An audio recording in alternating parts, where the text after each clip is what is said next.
UPSC civil services examinations అంటే IAS IPS వీటి కోసం ప్రిపేర్ అయ్యే వాళ్ళ కోసం సిఎస్బిఎస్ అకాడమీ ఒక కొత్త బ్యాచ్ స్టార్ట్ చేస్తుంది. ఇది ఆన్లైన్లో వినొచ్చు, ఆఫ్లైన్లో వినొచ్చు. ఈ బ్యాచ్ జూలై 17వ తారీఖు నుంచి స్టార్ట్ అవుతుంది. ఇంట్రెస్ట్ ఉన్న వాళ్ళు కాంటాక్ట్ చేయొచ్చు ఈ నెంబర్స్కి.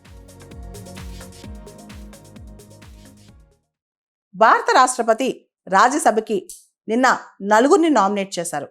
మన రాజ్యాంగంలో ఆర్టికల్ 80 క్లాజ్ 1 క్లాజ్ ఏ ప్రకారం భారత రాష్ట్రపతి 12 మందిని రాజ్యసభకి నామినేట్ చేయొచ్చు. నిన్న 4 నామినేట్ చేశారు. ముఖ్యంగా literature, science, art, social service ఈ ఫీల్డ్స్లో ఎవరైతే నిష్ణాతులు ఉంటారో వాళ్ళని నామినేట్ చేస్తారనమాట. ఎందుకంటే వాళ్ళ ఎక్స్పర్టైజ్ కానీ వాళ్ళ ఎక్స్పీరియన్స్ కానీ దేశానికి ఉపయోగపడుతుంది, ఆ వర్క్స్లో ఉపయోగపడుతుంది, ఆ కళలో ఉపయోగపడుతుందని చెప్పి నామినేట్ చేస్తూ ఉంటారు. నిన్న 4 నామినేట్ చేశారు. ఈ 4 కూడా మంచి ఫీల్డ్స్లో ఎక్స్పర్ట్స్ అనమాట. ముఖ్యంగా హర్షవర్ధన్ శ్రింగ్లా, ఈయన ఇండియన్ ఫారెన్ సర్వీస్ ఆఫీసర్, ఈయన ఫార్మర్ ఫారెన్ సెక్రటరీగా పనిచేశారనమాట.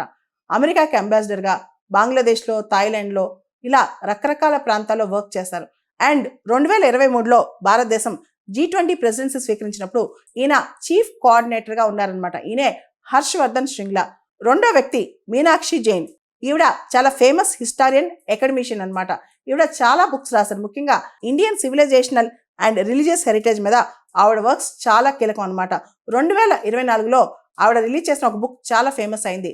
Vishwanath rises and rises the story of eternal Kashi అని చెప్పి ఒక వర్క్ రాశారు. దానిలో కాశీ యొక్క చరిత్ర గురించి చాలా అద్భుతంగా రాశారు.